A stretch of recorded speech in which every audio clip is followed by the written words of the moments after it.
Cancel culture. Cancel culture. Cancel culture. Cancel culture. Our Cancel Culture project primarily focuses on the different effects that this culture has on different individuals online and in person. To accumulate rich qualitative data, we conducted several qualitative research methods through 15 individuals interviews, focus groups, ethnographies, as well as finding from our coding analysis.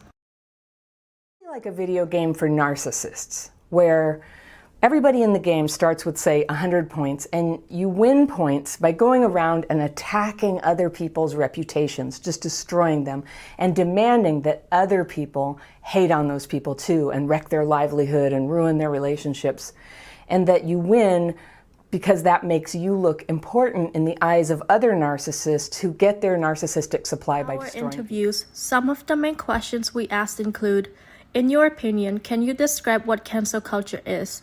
What comes to your mind when you hear the phrase cancel culture? And this is what some of our interviewees got to say. The way that we are seeing is kind of trendy. So there's someone saying something either really offensive or maybe slightly offensive on social media.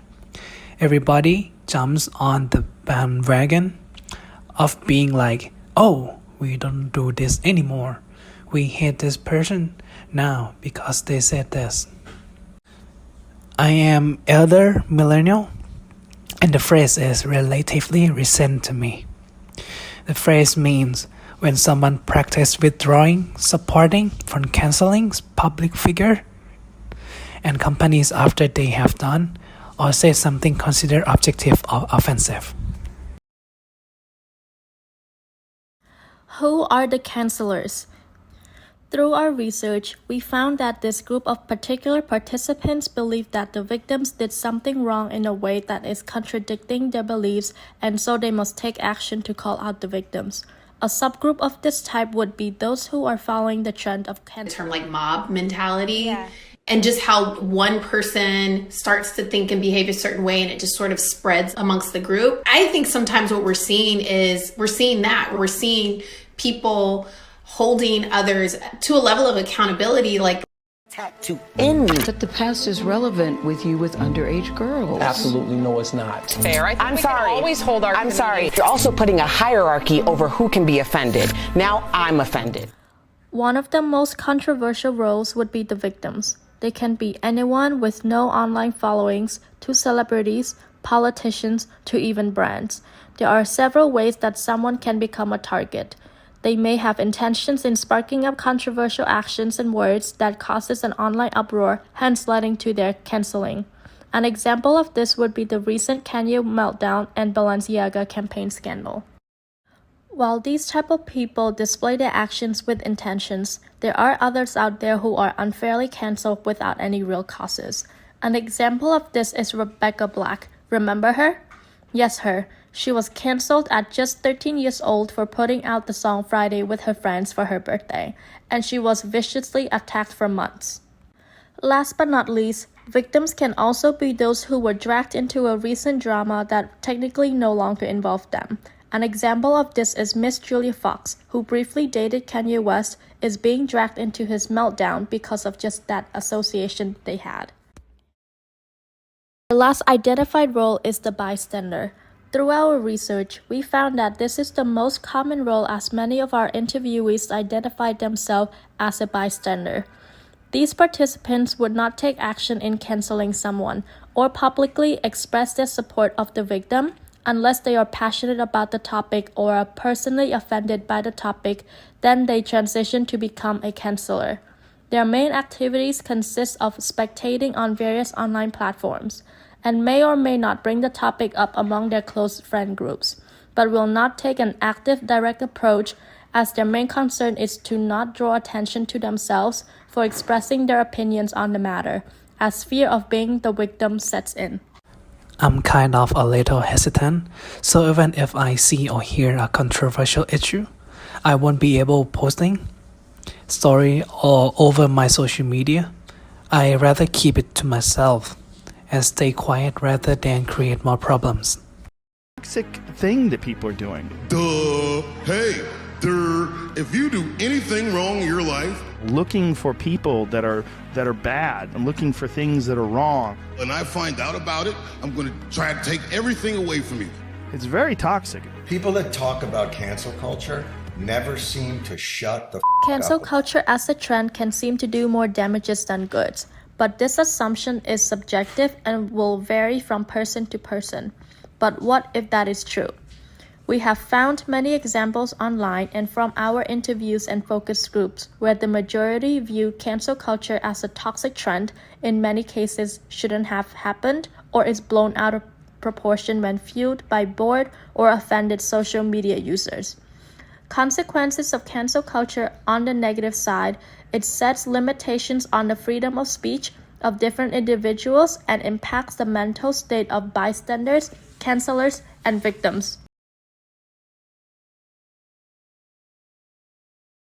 Even my husband had to just go through everything in front of everybody and make lots of mistakes in front of the entire world. There was nothing that he could do that would get by the media. It always made me feel really sad for him because so much of what was going on was what anybody his age would be doing, except it was on this much bigger scale. There was so much more pressure on him to be like this perfect example to people. And I always say to him, I'm so impressed with how normal you are because I don't even know what that feels like to go through mentally, emotionally, physically. And I know that it did have an effect, a big effect on him. And I'm just grateful that he's able to be the mature, stable adult that he is now. Of course, your mental health goes for a toss because now, for example, if I have done something, you know that is not socially acceptable for people or people think that is wrong.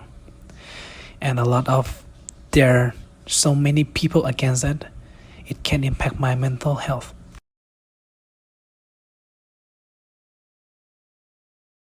Young and male fans see him as a sort of antidote to cancel culture and a guide for how to be a modern man. But for the vast majority of people, these clips have exposed Tate's misogynistic, backwards, and just generally disturbing ideology. I'm a feminist. I believe in empowering women. Make as much money as you can. Yeah, sure. Do OnlyFans. I wouldn't even mind my girl doing OnlyFans as long as I kept all the money. You're keeping all of it though? Yes, she's mine. She's my property, so she's selling my property. Like if we're gonna rent out my house, then I get the money, right? You're my chick, you're my property.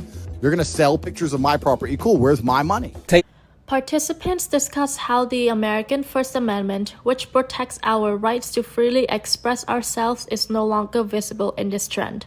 While some abuse the First Amendment right as a chance to make offensive remarks about race and religious beliefs, there are people out there who are afraid to express their full opinions to avoid the chance of getting abused, bullied, threatened, or criticized. The limitation of freedom of speech was acknowledged, and this was note how many are reluctant to stand up for what is right because doing so, they are going against the majority beliefs. Sometimes cancel culture restricts me from saying what I want to say, only because I'm thinking about what other people say. How would they react?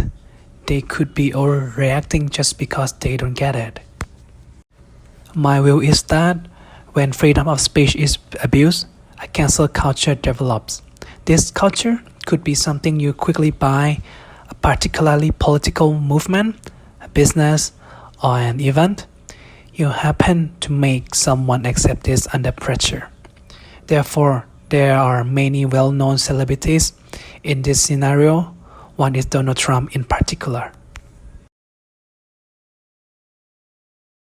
Allegations against the Ellen DeGeneres show keep growing. Overnight, 36 more employees came forward. Ever since the start of the Ellen DeGeneres show in September of 2003, Ellen herself has become one of the most talked about hosts in talk show history. Passing the spotlight onto talented kids of all ages and humanizing our celebrity idols, she has made a name for herself being one of the most selfless and entertaining personalities in media.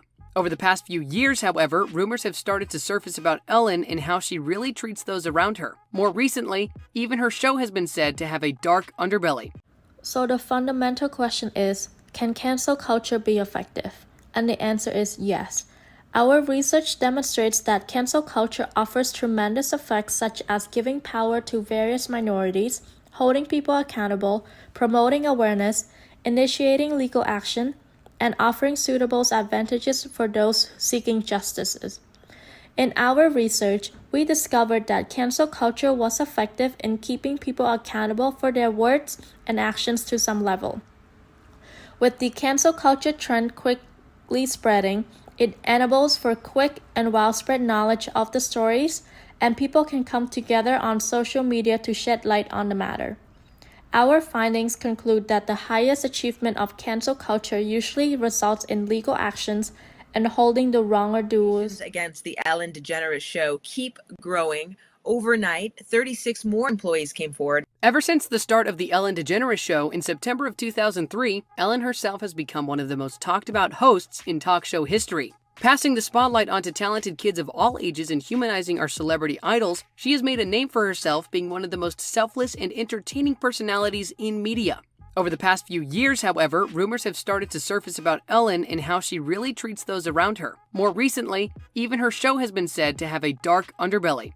So the fundamental question is, can cancel culture be effective? And the answer is yes. Our research demonstrates that cancel culture offers tremendous effects such as giving power to various minorities, holding people accountable, promoting awareness, initiating legal action, and offering suitable advantages for those seeking justice. In our research, we discovered that cancel culture was effective in keeping people accountable for their words and actions to some level. With the cancel culture trend quickly spreading, it enables for quick and widespread knowledge of the stories, and people can come together on social media to shed light on the matter. Our findings conclude that the highest achievement of cancel culture usually results in legal actions and holding the wrongdoers accountable for their actions.